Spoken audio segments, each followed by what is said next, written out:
L'alimentation et les cantines scolaires, c'est le nouveau thème que nous allons explorer sur U2P TV. Merci de votre fidélité à tous nos rendez-vous depuis le Salon des maires. Il y a effectivement un mouvement de plus en plus global et salutaire pour une meilleure alimentation dans nos cantines. On parle de bio, de circuits courts, de diversité des saveurs. Et c'est évidemment une très bonne chose pour les agriculteurs, les commerçants et toute la filière alimentaire, puisqu'il s'agit d'une activité potentielle en plus. Sauf que les entreprises alimentaires de proximité ont encore beaucoup de mal à accéder à ces marchés. Les collectivités font rarement appel à elles et c'est bien dommage. On va en parler dans un instant. Et voici nos invités que je vous présente tout de suite. Valérie Lacroute, bonjour. Bonjour. Maire de Nemours et vice-présidente du Conseil régional d'Île-de-France en charge donc de l'agriculture et de l'alimentation. Pascal Lecamp, député Modem et indépendant de la Vienne. Bonjour, merci d'être avec nous. Bonjour. Et Christelle Tessèdre, présidente de Saveurs Commerce. Bonjour. Bonjour. C'est donc une fédération de syndicats qui représente au niveau national les commerçants spécialisés en fruits et légumes. Et vous êtes vous-même primeur à Pressac, c'est près de Cahors. C'est dans le Lot. Dans le Lot. Christelle, justement, j'aimerais commencer avec vous. Pour dire les choses très clairement, c'est une réalité. Les entreprises de proximité ne sont pas ou trop peu sollicitées pour alimenter les cantines scolaires. Tout à fait. Les entreprises de proximité, déjà, sont souvent oubliées, alors qu'elles sont au cœur des villages. Elles sont là, elles ont les produits qu'il faut. Elles peuvent répondre, aider les cantines scolaires et les municipalités à répondre aux Egalim. Elles connaissent tout ça, seulement on ne les sollicite pas. Alors, quand il y a toujours, on le sait, il y a toujours des appels d'offres pour les gros marchés.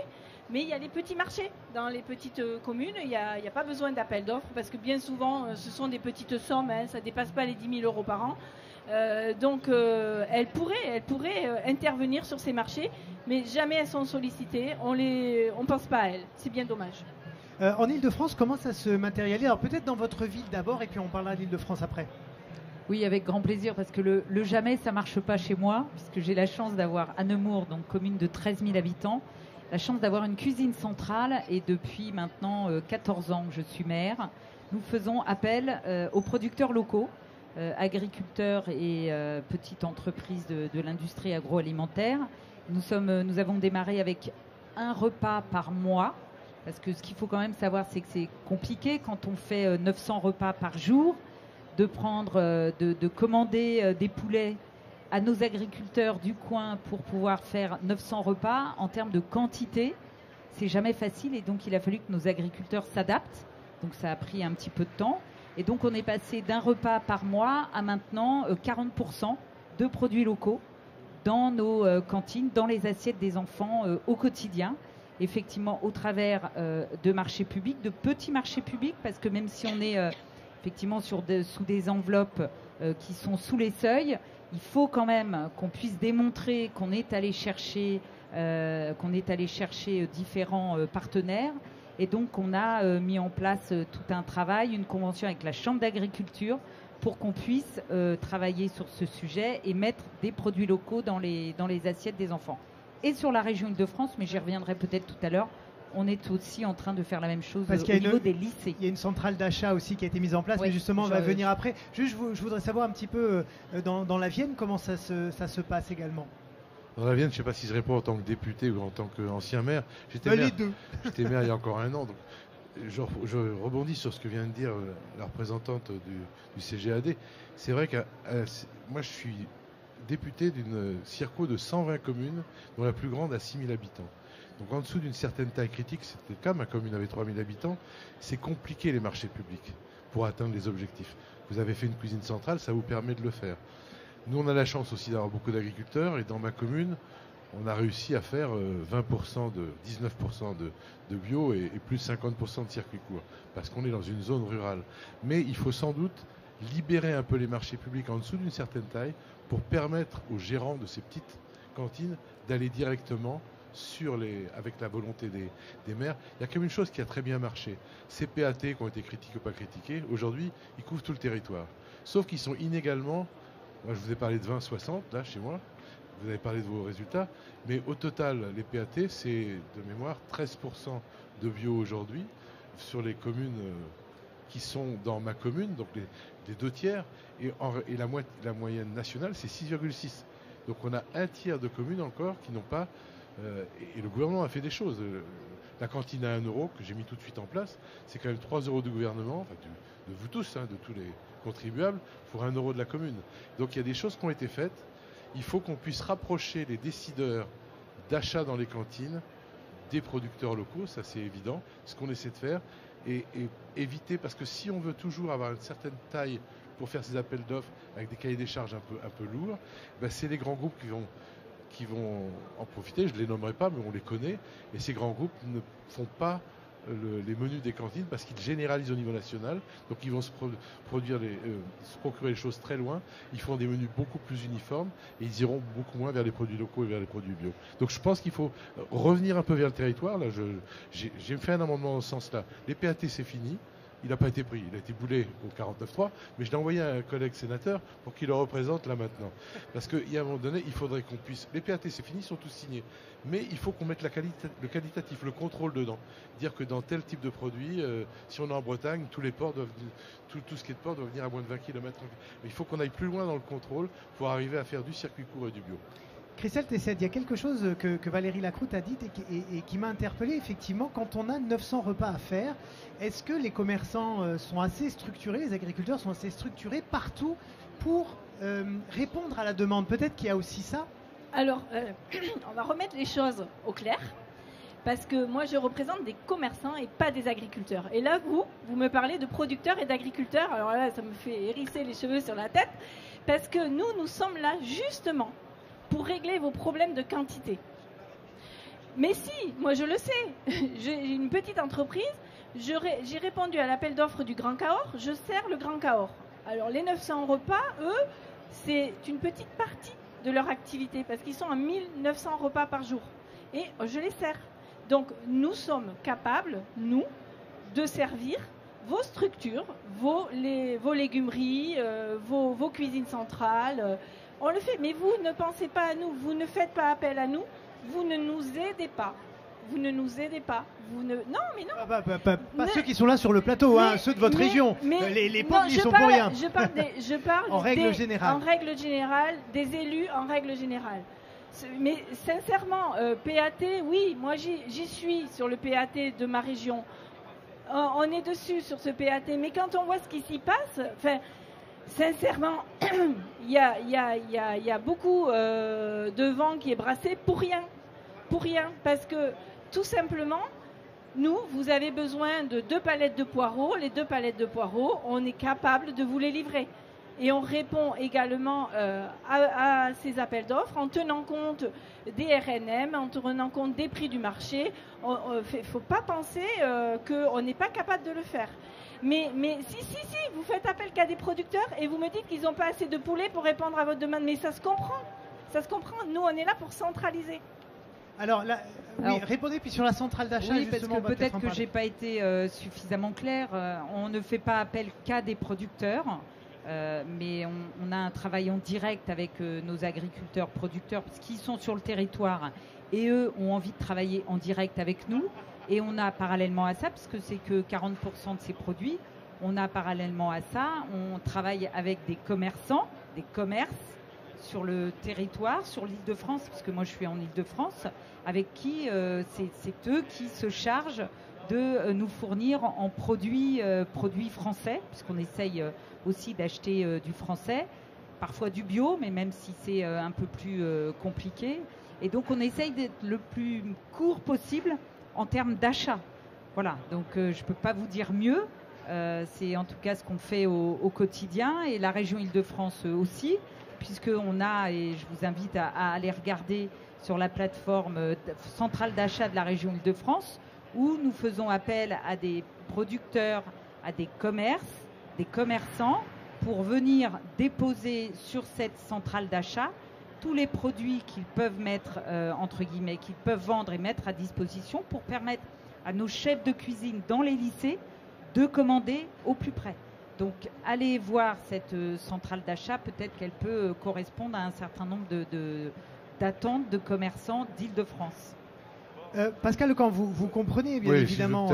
Bien sûr. Je pense qu'il ne faut pas généraliser. Je reprends ma petite commune, c'est il y a un an, et toujours, alors malheureusement, on a un boulanger qui a fermé, mais le boulanger, il était dans la commune, il livrait. Donc on a été chercher un autre boulanger à 7 km, mais vraiment. Et puis il y a une volonté du maire. Je parle d'ancien maire et du nouveau qui m'a succédé. Et puis les salades, c'est la supérette qui les livre tous les jours. Donc il ne faut pas croire qu'on va. Et c'est la petite boutique du. Non, mais j'ai parlé de 40% de producteurs, donc les 60%, voilà, bien évidemment, il faut qu'on trouve un moyen d'aller chercher. Il y a des cas différents. Mais moi, je comprends très bien le souci et je reviens sur mon amendement. Je pense que si on le met en place, on va aller dans le qualitatif du PAT. Le PAT, vous avez raison, ils peuvent être complètement vides. On les signe, ils sont vides. Ou ils peuvent être très remplis. Globalement, je ne vais pas faire une procès à la région Île-de-France, pardon. Mais plus on est près des campagnes, comme je le suis, plus les PAT remplissent les objectifs Egalim à un certain niveau. Vous, dans l'autre, vous avez des fruits et légumes, vous n'allez pas les faire venir de je sais pas où, du nord de Bretagne. Par contre, c'est plus compliqué. Enfin, on a des problématiques différentes avec les tailles des grandes régions comme Île-de-France. D'ailleurs, vous parlez d'une centrale d'achat. Et puis d'un site que vous avez mis vous-même. Mais macantine.com, ça s'adresse à toutes les cantines de France. Mais on se rend compte que dans les grandes concentrations, ils ont créé leur propre structure. Donc, je crois qu'on ne peut pas traiter de la même manière l'approvisionnement des cantines en milieu rural et l'approvisionnement des cantines, puisque les types d'appels d'offres sont complètement différents. Alors justement, si on devait avoir une belle idée pour que ça change, en tout cas pour les primeurs par exemple, selon vous, qu'est-ce qui devrait être mis en place aujourd'hui de façon très concrète pour faire évoluer un petit peu la situation? Aujourd'hui, répondre à un appel d'offres, c'est pas une chose simple. Pour quelqu'un qui n'a pas que ça à faire. Parce que chez nous, les primeurs, on n'a pas un service comptabilité, on n'a pas de service comme ça. C'est le chef d'entreprise qui fait tout. Donc, répondre à un appel d'offres, même si ça a été simplifié, je le conçois, parce que j'en ai fait plusieurs.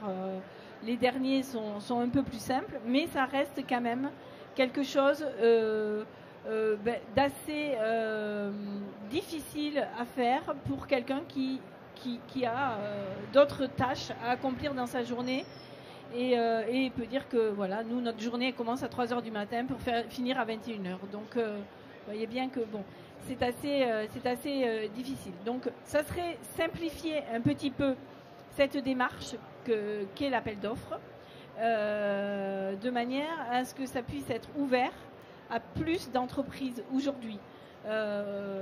Aujourd'hui, même des petites structures sont capables de répondre à cette demande. Mais il faut qu'elles puissent répondre d'abord à l'appel d'offres pour être référencées. Et c'est ça qui aujourd'hui, je pense, pose un souci et fait blocage. Mais est-ce qu'on peut aussi dire, à l'inverse, pour faire un peu l'avocat du diable, que les commerçants eux-mêmes doivent être moteurs, aller peut-être rencontrer les collectivités, passer des coups de fil, etc. Alors j'entends l'argument que les journées sont très longues, bien sûr, mais il y a attendre, il y a faire, il y a être. Est-ce que les deux vont ensemble mais je ne pense pas qu'ils attendent qu'on vienne toquer à leur porte. Hein.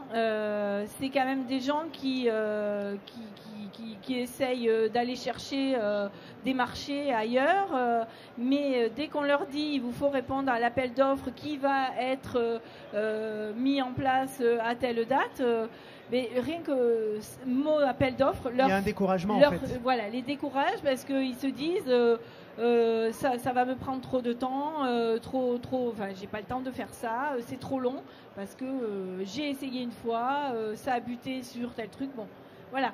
Je pense qu'il y a une simplification à apporter. Ouais. Justement, pour conclure avec chacun de vous sur ces appels d'offres, comment est-ce qu'on peut raccourcir et peut-être intégrer mieux toutes ces petites entreprises? Alors, je laisserai monsieur le député répondre. En tout cas, moi, je peux le dire sur la commune de Nemours et même au niveau Île-de-France.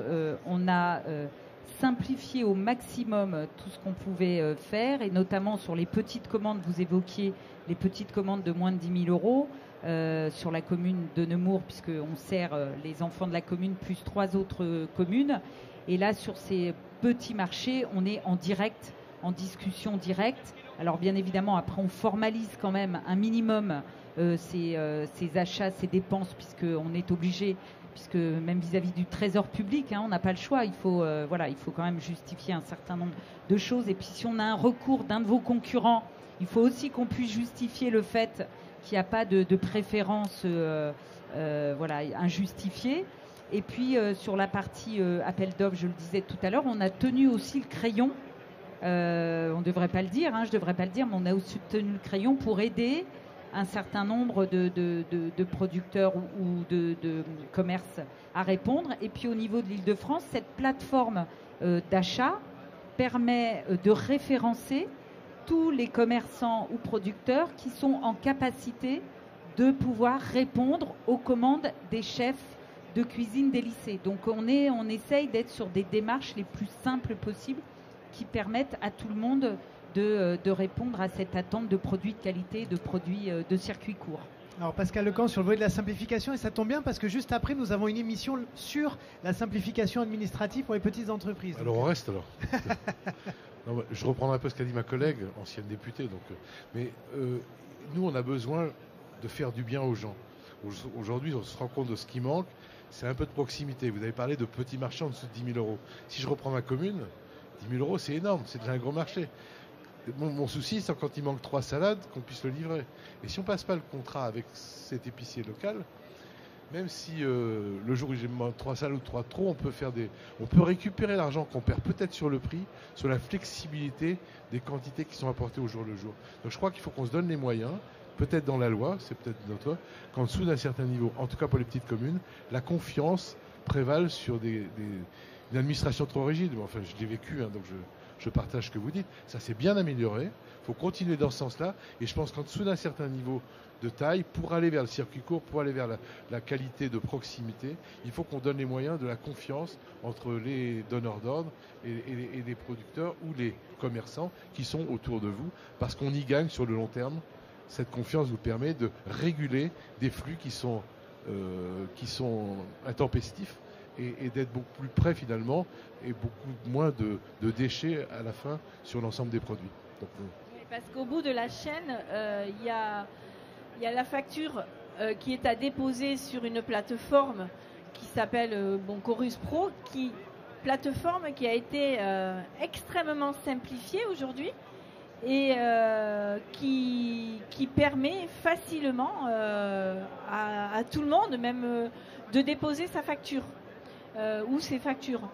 Et sincèrement, si les appels d'offres étaient eux aussi simplifiés comme peut l'être cette plateforme, ça simplifierait vraiment l'accès des commerçants à cette distribution de fruits auprès des collectivités. Merci. Je voudrais donner 2 chiffres. Très rapidement. 2 chiffres. 64% des cantines sont sur macantine.com. Les bons élèves, à plus de 13% de produits durables et de qualité. Les autres n'y sont pas. C'est cela que nous, collectivement, on doit faire rentrer pour se rapprocher des commerçants. Merci beaucoup à tous les 3 d'avoir été avec nous pour parler de ce thème évidemment passionnant. On se retrouve dans quelques minutes donc pour parler de la simplification administrative pour les entreprises. À tout de suite.